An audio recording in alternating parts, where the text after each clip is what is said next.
अस्सलाम वालेकुम। आज मैं ढोकला बनाऊंगी। इसमें बेसन, हल्दी, नमक, मिर्च लेके एक पानी लेके बाउल में हमने थिक सा पेस्ट बना लिया है। उसमें एक पाउच इनो का डालकर आधा लेमन जूस डालकर अच्छे से पेस्ट बना लेंगे। ये थोड़ा फूल जाएगा, फ्लफी सा बेटर हो जाएगा।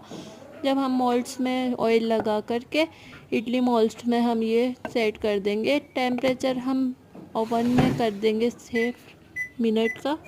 उसके बाद हम वेट करेंगे 6 मिनट होने। 6 मिनट बाद हम देखेंगे, जब तक हम ऑयल बना को गर्म करेंगे। ये 6 मिनट हो चुके हैं यहाँ पर और ये फ्लफ़ी सा बन चुका है।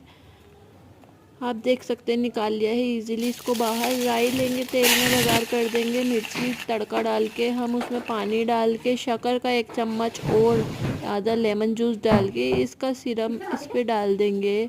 और फिर उसके बाद हम चटनी के लिए हरा धनिया, हरी मिर्च, नमक, ज़ीरा, लेमन जूस डालकर पेस्ट बना लेंगे। तैयार है।